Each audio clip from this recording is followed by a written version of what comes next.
Hola a todos, en esta ocasión hablaremos del derecho de la personalidad contenido en el Tratado Elemental del Derecho Civil de Julian Bonecas. Entendemos el derecho de la personalidad como el conjunto de reglas e instituciones que se aplican a la persona considerada en sí misma. Este conjunto de reglas se aplican a un sujeto de derecho, que es la persona. Entendemos a la persona de dos maneras, como las personas físicas y las personas morales. Entendiendo la persona física, hay que aclarar que no siempre se le atribuyó la personalidad por el simple hecho de existir. En el derecho romano se excluye la personalidad a los esclavos, pues estos no eran considerados personas sino cosas. Más adelante, con el Código de Napoleón, se estableció una forma de excluir la personalidad de la persona, que fue bajo la muerte civil. El condenado perdía todos sus bienes y todos sus derechos, era como una muerte en vida. Esta muerte se caracterizaba porque la persona después de interpuesta esa pena perdía todos sus derechos y aún así, luego de su verdadera muerte, las cosas que haya adquirido pasaban al Estado. Luego de esto, encontramos una serie de casos donde la personalidad se restringe o se limita por su propio bien. El primero es la incapacidad de goce, que aplica para los menores de edad. Todo esto para que su personalidad o su derecho a la persona se proteja en el caso de que no pueden iniciar negocios jurídicos a menos que sean llevados por un tutor. Encontramos que la personalidad en ocasiones no coincide con la duración de la vida humana, pues el, la, pues a partir de la concepción se protege al no nacido y se le atribuye una personalidad independiente de que éste nazca o no nazca.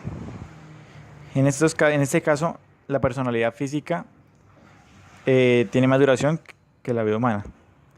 También encontramos en el caso de los conmurientes, que es donde mueren dos o más personas de una familia en un mismo accidente. Si son menores de edad, el mayor se entenderá como muerto de último. Luego, encontramos que la personalidad física tiene una duración menor que la vida. En el caso del hijo que está en gestación, pero se sabe que no es viable. En este caso, la personalidad física tendrá una duración menor que la vida humana, al igual que lo que ocurría con la muerte civil.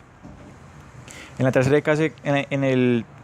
serie de casos, la personalidad física es independiente de la vida humana, que es el caso del hijo no viable, y en el segundo es la personalidad humana que es tomada en consideración aún antes de la concepción de los seres que eventualmente la tendrán. Esto respecto a las personas físicas. Luego encontramos la clasificación de las personas morales o jurídicas.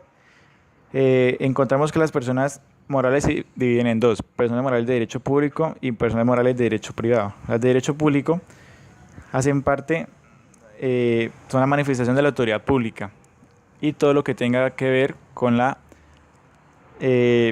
legislación del Estado. Las personas morales de derecho privado se caracterizan porque no tienen ninguna función pública, sino que lo que busca es solo respecto a ellos. Las dividimos en dos: asociaciones lato sensu y fundaciones. Las asociaciones lato sensu son la agrupación de varias personas respecto de un fin.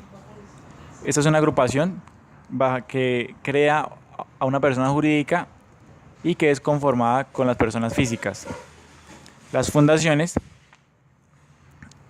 no importa quiénes la conforman, pues su fin es meramente de ayuda.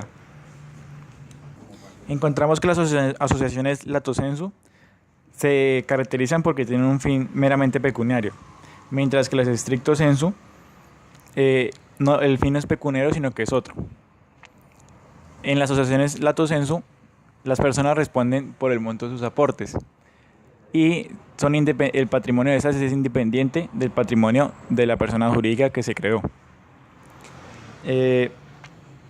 Encontramos que la plenitud de la persona moral depende del fin por el cual fue creada, pues su objeto caracterizará o limitará su funcionamiento. Luego encontramos la teoría clásica en relación a la naturaleza jurídica de la personalidad moral, que es la tesis de la ficción, y esta la explica Ducrot, en la cual dice que el Estado configura a la persona moral como la potestad que se le da para que ejerza y se le entiende por una ficción del legislador para que ésta exista. Bueno, ahora hablaremos sobre el capítulo 1 acerca del nombre de las personas. El nombre de las personas es un término técnico que responde a una noción legal y que sirve para designar a las personas. El nombre tiene dos elementos constitutivos. El primero es el nombre patronímico y el segundo son los elementos contingentes como el seudónimo y los títulos o calificativos de nobleza.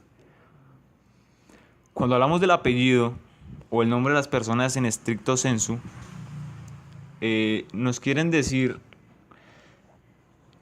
que es una designación legal con la que se conoce una familia. Tal designación, transmitida por vía hereditaria, se forma con los nombres de animales, de plantas, de lugares, las profesiones, las tierras nobles, los antiguos calificativos, nombres y sobrenombres. Un ejemplo podría ser el apellido Rodríguez, el cual se deriva del nombre Rodrigo, o tenemos el ejemplo del filósofo Tales de Mileto, el cual su apellido pues se derivaba de la ciudad de Mileto.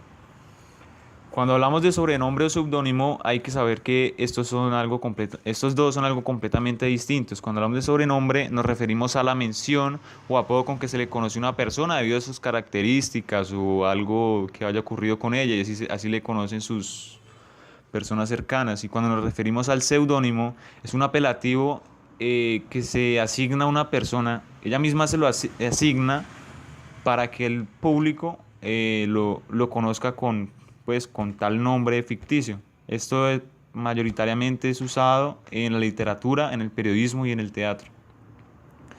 En cuanto a la nobleza y los títulos nobiliarios, estos perdieron vigencia el 4 de agosto de 1789. Pero aunque han perdido valor, siguen existiendo, aunque no con la misma importancia, pues son algo más bien decorativo. Por ejemplo, el príncipe, el duque, el marqués, el conde, vizconde, barón, caballero, etc. Entonces, cuando nos hablan de la propiedad del nombre, hay unas discusiones doctrinales. En primer lugar, nos dicen que es doblemente falsa cuando se nos habla de la propiedad de un nombre. Entonces hay dos aspectos para refutar tal teoría sobre la propiedad del nombre. El primero sería el punto de vista teórico y el segundo sería el punto de vista histórico. Aquellos autores de esas teorías son Baudry y Hawkes Fourcade.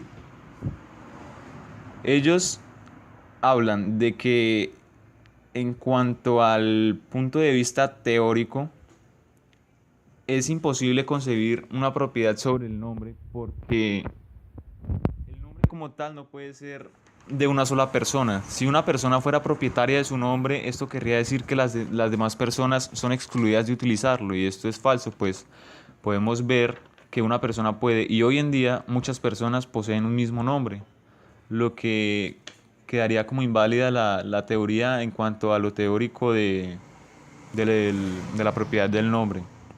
En cuanto al punto de vista histórico, podemos ver que eso era un derecho que tenían todos los hombres, que tomaban estos nombres en un fondo común al cual todo el mundo tenía derecho de recurrir, que indicaban cualidades o defectos, el lugar de habitación o de origen, una nacionalidad, etc. Unos simples nombres. Otros recuerdan profesiones que mucha gente puede ejercer. Por tanto, el nombre se nos presenta como el simple uso de una res communis, y las res communis no son susceptibles de apropiación.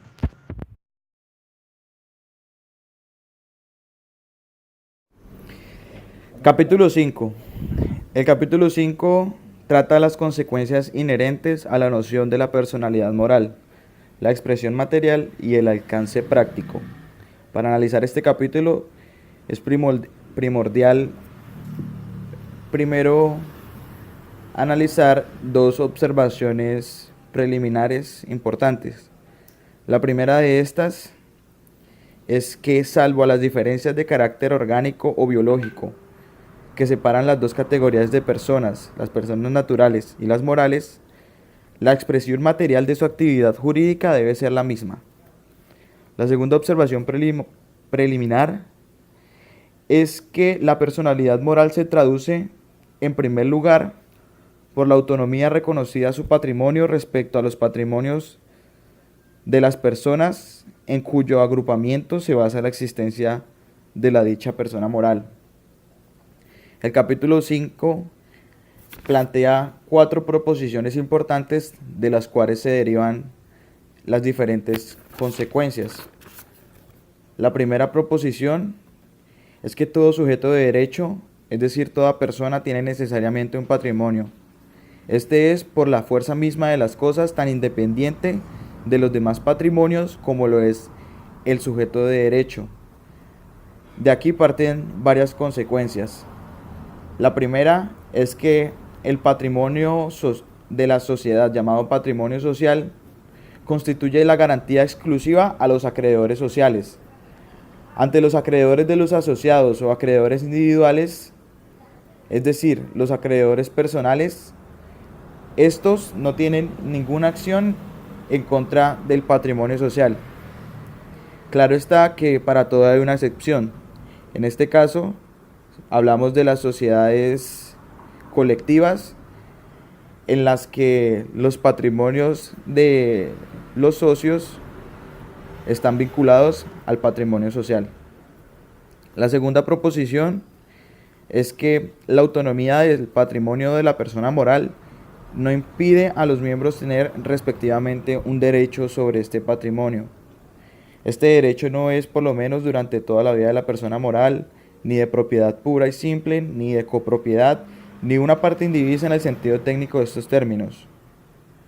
Se habla que cuando se trata de sociedades, ese derecho pertenece a la categoría de los muebles por determinación de la ley. Son muebles por disposición de la ley las obligaciones y las acciones que tienen por objeto cantidades exigibles o efectos muebles. Las acciones o intereses en las compañías de rentas públicas, de comercio o de industria. Aquí también se presenta una excepción, y es que respecto a las personas morales que se basan en fines no económicos, como las fundaciones, los miembros no tienen, hablando propiamente, ningún derecho sobre los bienes de la asociación o fundación. El destino de estos bienes se ha fijado con anterioridad, y al disolverse dicha asociación o fundación, quedan en beneficio de obras de la misma naturaleza. La tercera proposición que plantea el capítulo 5 habla sobre la manera en que se representa judicialmente estas personas. Judicialmente son representadas por sus órganos, los cuales reciben diversos nombres. Nombres como lo son los gerentes, administradores, juntas y demás, sin que sea necesario que en los juicios figuren los nombres de los asociados o beneficiarios. Y la cuarta proposición que plantea el capítulo 5 es que, al igual que las personas físicas, las morales tienen un nombre, un domicilio y un estado desde el punto de vista de la nacionalidad.